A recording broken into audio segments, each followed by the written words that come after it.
Hola, buenas tardes. Bueno, vamos a continuar nuevamente con el programa de las bacterias. En esta ocasión vamos a ver la familia de las enterobacterias o Enterobacteriaceae. Y dentro de este grupo están comprendidas Salmonella typhi, Shigella, E. coli, Klebsiella pneumoniae, Proteus mirabilis, entre otras. Estas serían de las más relevantes.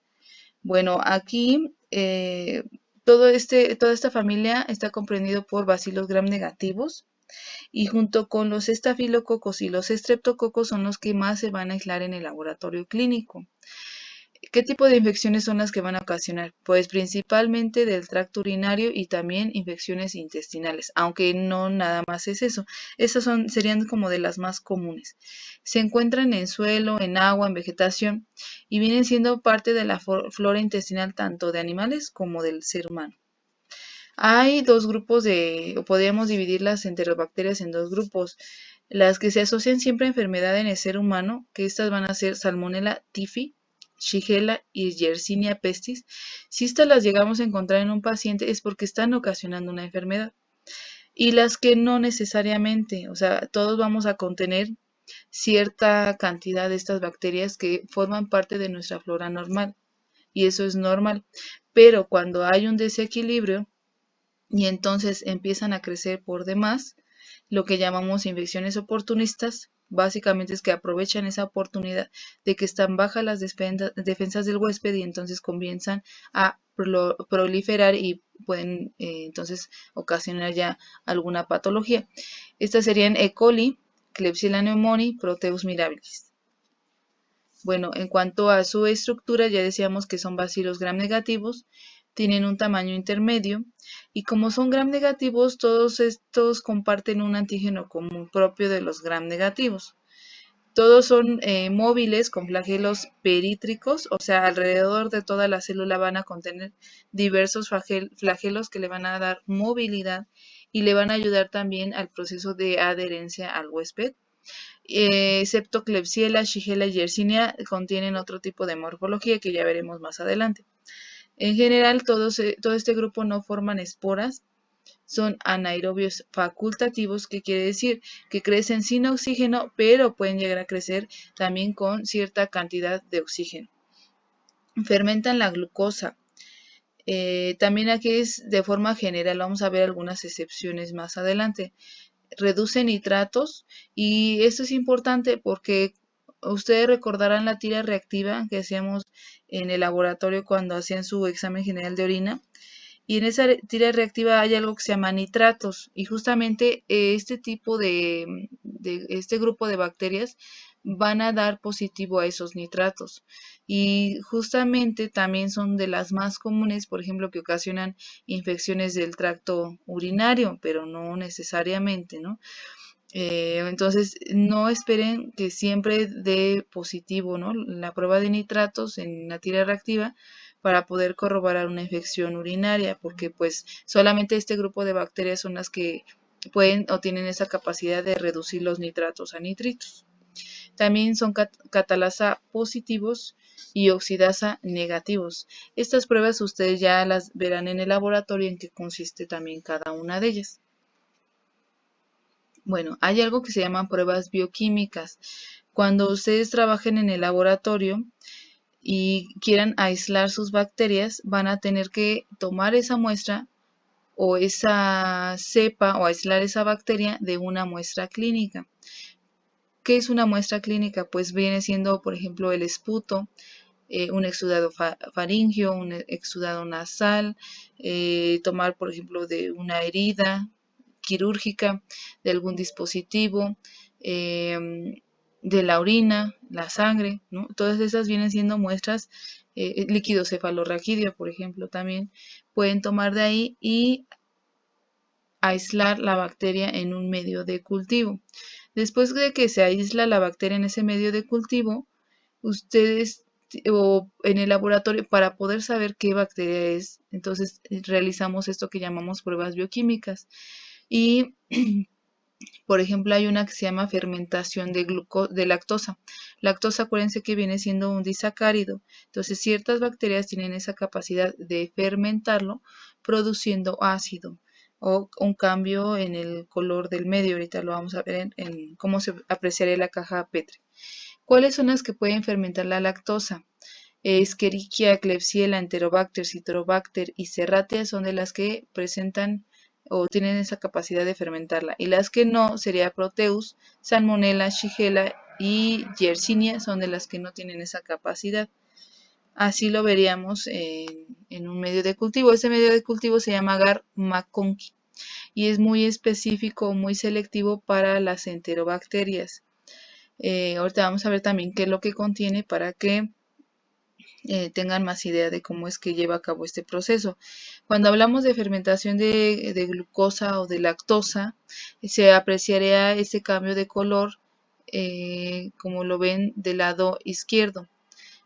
El medio se ve rosa, de hecho el medio es como ligeramente rojizo porque tiene ese indicador, pero cambia a rosa y aparte si aprecian las colonias también se ven rosas y del lado derecho que es negativo el medio se ve amarillo y las colonias se ven también amarillas. Entonces así es como se apreciaría en el medio de cultivo. Bueno, este agar McConkey tiene sales biliares, tiene violeta cristal. Esta es para que inhiba el crecimiento de bacterias no entéricas, por eso es que es un medio selectivo.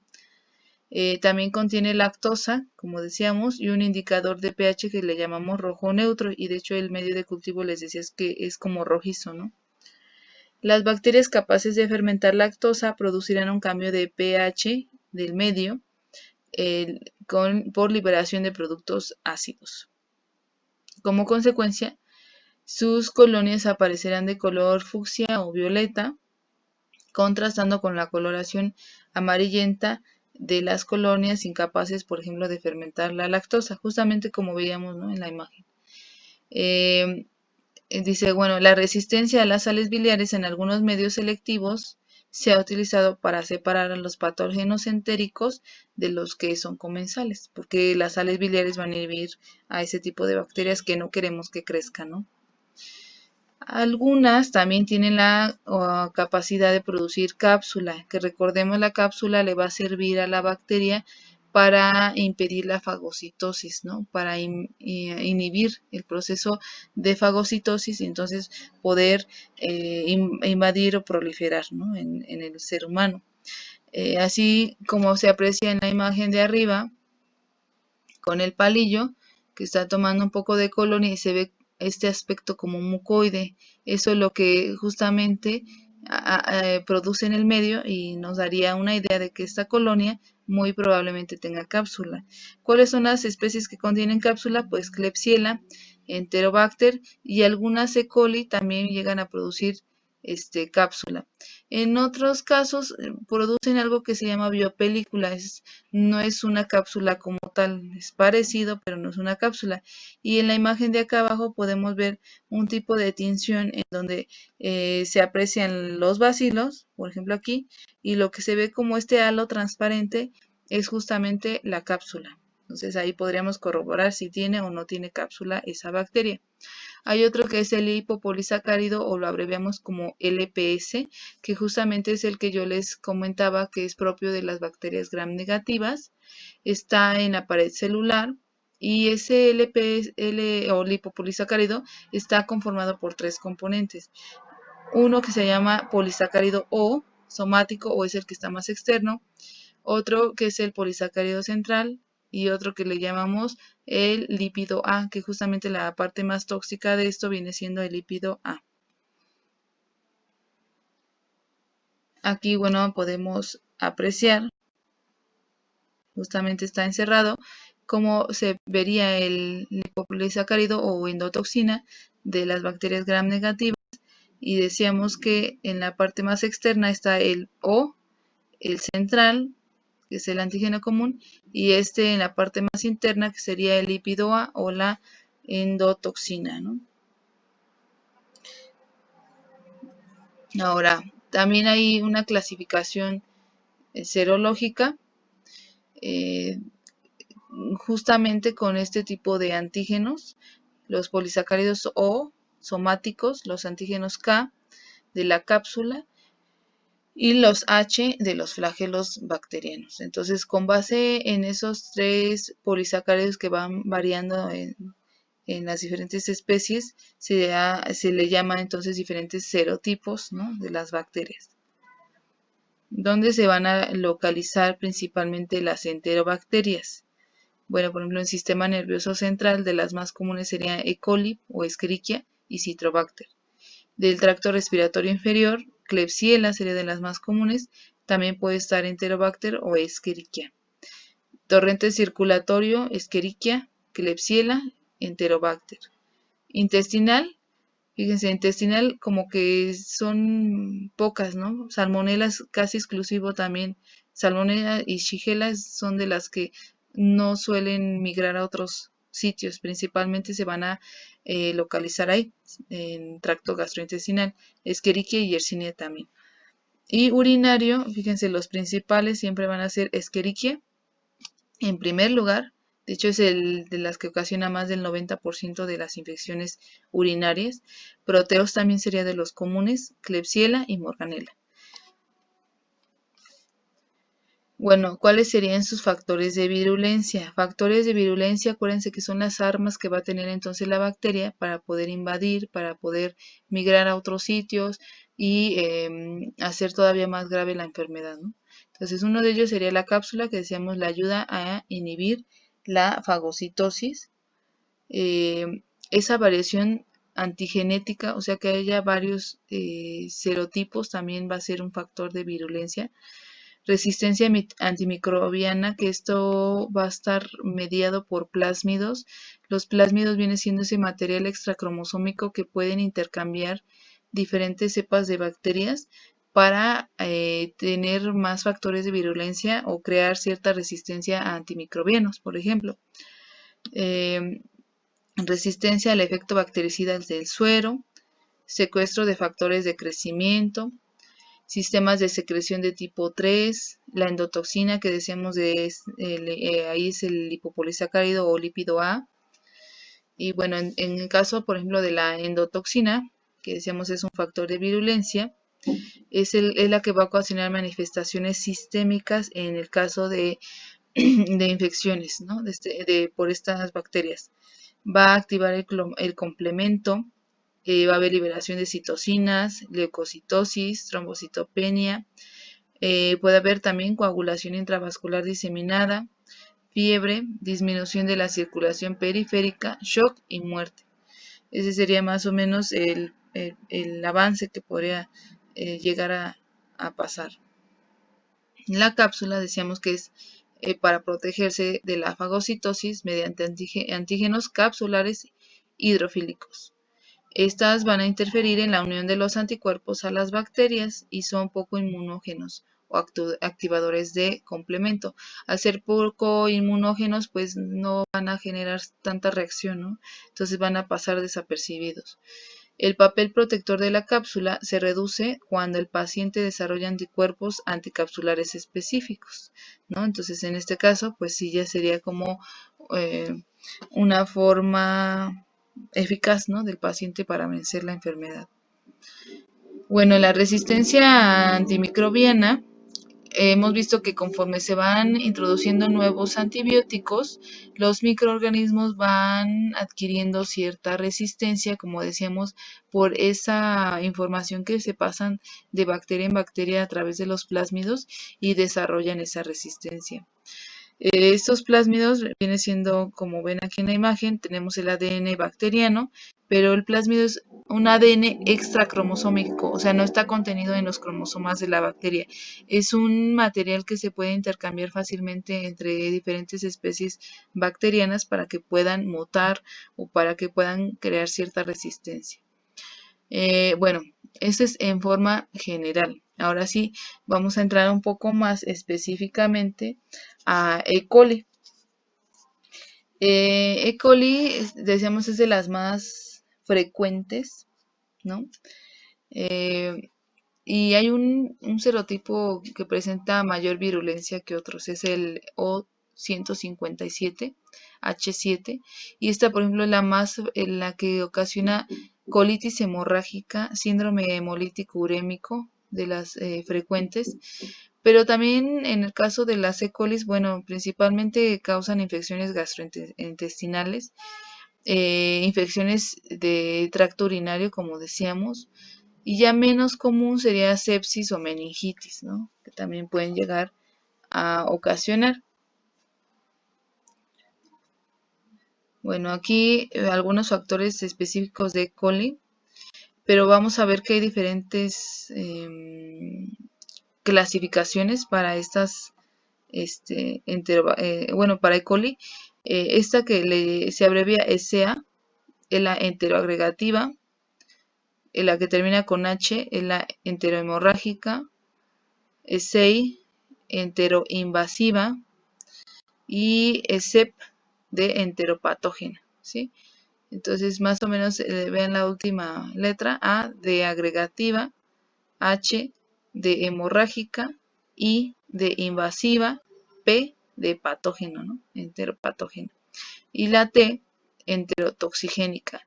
Entonces, dependiendo del tipo, ¿no? de estas E. coli, serían como que el tipo de factores de virulencia ya más especializados.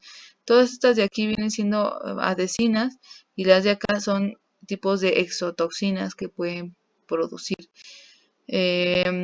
Por ejemplo, la enterohemorrágica que aquí tenemos tiene la capacidad de producir una toxina muy similar a la Shiga, que es producida por Shigella y que ocasiona un tipo de diarrea, pero con pujo y tenesmo, ¿no? Por eso es enterohemorrágica. Bueno, la vamos a ver más adelante. Aquí, bueno, E. coli, recordar que es un comensal del tracto gastrointestinal, pero se puede comportar como un patógeno oportunista cuando los intestinos se perforan y las bacterias acceden a la cavidad peritoneal y de ahí pues ya pueden migrar a otros sitios. Entonces ese sería un factor de riesgo importante. Adquieren factores de virulencia específicos codificados en plásmidos o en ADN de bacteriófagos. Los plásmidos ya los mencionábamos, ¿no? Es ese ADN extracromosómico que pueden intercambiarse de cepas en cepas, pero el ADN de bacteriófagos viene siendo virus que infectan a estas bacterias y obviamente incorporan su material genético a las bacterias. Bueno, ¿cuál es la frecuencia? Decíamos que más del 80 justamente en este libro, que es el Yawex, menciona que es más del 90% corresponde a infecciones del tracto urinario. Pero también de las comunes sería la gastroenteritis y también puede llegar a ocasionar sepsis. Y nuevamente, bueno, entonces vamos a entrar ahora sí en diferenciar cada una de estas rápidamente. La enterotoxigénica o ESET, bueno, su hábitat viene siendo el intestino delgado. Esta es la que ocasiona la diarrea del viajero o diarrea en niños en países en desarrollo. Es una diarrea acuosa con vómitos, espasmos abdominales, náuseas, puede haber también fiebre. Tiene un tipo de enterotoxinas termoestables o termolábiles mediadas por plásmidos que estimulan la hipersecreción de líquidos y electrolitos. También tenemos que, bueno, esto se puede corroborar para saber si es este tipo de E. coli. Se puede hacer por inmunoanálisis o PCR para poder diferenciar una de otro. En este caso va a haber una hipersecreción intensa y duradera de agua, por eso es diarrea acuosa. También se va a perder cloruros y se va a inhibir la reabsorción de sodio, entonces también se va a perder sodio. Por lo tanto va a haber una hipermotilidad y diarrea que va a durar varios días, ¿no?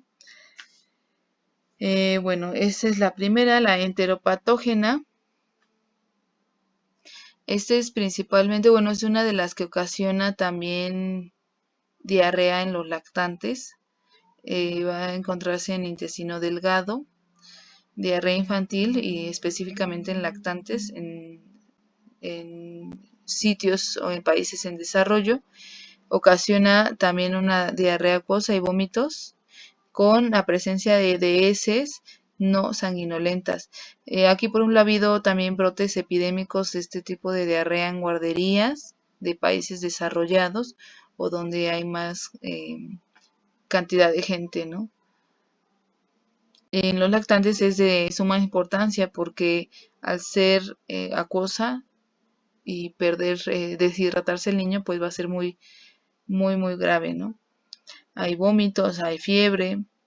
Suele ceder por sí sola, aunque a veces se puede complicar haciéndose crónica. Eh, Hay una alteración de la estructura normal de la microvellosidad, lo que da lugar a la mala absorción y diarrea. Y estos, por ejemplo, se puede realizar, eh, bueno, se puede aislar más bien en células EP2. Estas EP2, acuérdense que son células para cultivos de virus, por ejemplo. También puede ser en el medio HeLa, o sea, son medios celulares o de cultivos celulares. Solamente se puede hacer en laboratorios de referencia. Este, la E. coli enteroagregativa. Bueno, la enteroagregativa también se va a encontrar en intestino delgado. Ocasiona también una diarrea aguda y crónica. En este caso va a ser mayor de 14 días de duración en países o en personas que viven en países en vías de desarrollo. Por ejemplo, en pacientes con VIH va a ocasionar también un tipo de diarrea muy persistente. Va a haber, también es de las que ocasiona diarrea del viajero, por ejemplo. Diarrea acuosa persistente con vómitos, deshidratación, fiebre. Y aquí se observa acortamiento de microvellosidades, infiltración mononuclear, hemorragia, disminución de la absorción de líquidos y también lo podemos aislar en células EP2 o con sondas de ADN, ¿no? Para poder identificar este tipo de bacteria. Y bueno, por último, o ya de las últimas, la E. coli enterohemorrágica. Esta se va a encontrar en intestino grueso. Acuérdense que la más importante aquí sería el serotipo O157H7. Y esta, bueno, sí va a iniciar como un tipo de diarrea acuosa, pero después se va a convertir en una diarrea sanguinolenta o lo que llamamos también colitis hemorrágica. Va a haber presencia de espasmos abdominales, sin fiebre o con una ligera febrícula. Puede progresar a síndrome hemolítico urémico. Aquí, bueno, puede apreciarse también destrucción de microvellosidades, lo que va a dar lugar a mala absorción. Y para identificar este tipo de bacterias se tiene que realizar un inmunoanálisis, ELISA, aglutinación por látex, ¿no? Principalmente con muestras de heces, ¿no? Y bueno, la enteroinvasiva, que esta es la única que se va a encontrar en intestino grueso, causa fiebre, espasmos, diarrea acuosa. Puede llegar a presentar o a progresar a una disentería con escasas heces sanguinolentas. Hay invasión mediada por plásmidos, destrucción de las células que recubren el colon. Aquí se hace la prueba de Sereny o un ensayo de placa en células HeLa, que acuérdense, estos son cultivos celulares.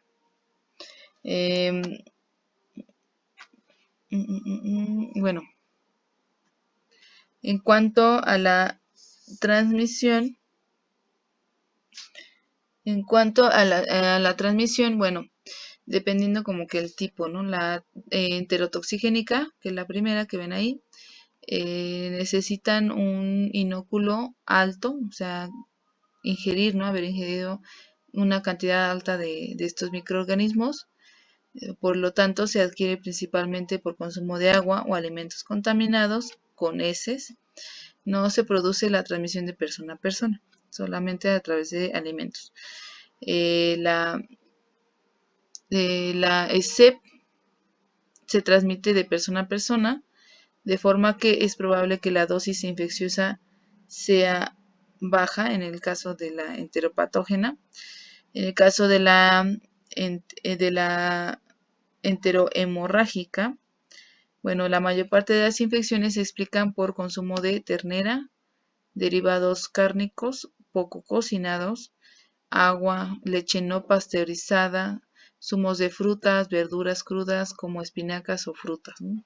Entonces ahí son varios alimentos que hay que tener cuidado en la cocción y en el lavado de esos alimentos, por ejemplo los crudos. La ingesta de menos de 100 bacterias puede causar enfermedad y se describe la transmisión de persona a persona en este caso también. Y la enteroagregativa, bueno, esta es una de las pocas bacterias asociadas a diarrea crónica y retraso del crecimiento en niños. Y hay que tener cuidado también en eso. Y bueno, en el caso de coli, mencionábamos hace un rato que principalmente produce infecciones de tracto urinario. Estas, bueno, se originan en el colon, pueden contaminar la uretra, ascienden hasta la vejiga y pueden migrar hasta el riñón o próstata. Con esto terminaríamos en el caso de E. coli. Lo único que falta mencionar es que algo importante en el caso del cultivo se suele hacer en agar sangre, es de los más comunes agar sangre, y en medios diferenciales como McConkey sería de los más importantes para poder identificar a estas bacterias. En el caso de tratamiento no hay uno específico. Se menciona la bibliografía las sulfonamidas, ampicilinas, cefalosporinas, fluoroquinolonas o aminoglicósidos. Pero no hay uno específico. Además que nada, aquí se tiene que hacer la prueba de susceptibilidad, que justamente con el cultivo ya los laboratorios te dan el antibiograma, que quiere decir, ya te dicen a cuál antimicrobiano es más, es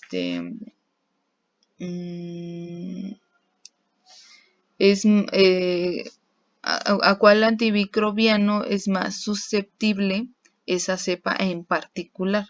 Entonces, conforme a esto, pues ya es más fácil para el médico para que le dé justamente ese antimicrobiano. Obviamente, para el cultivo, pues sí tarda de unos 3 a 5 días.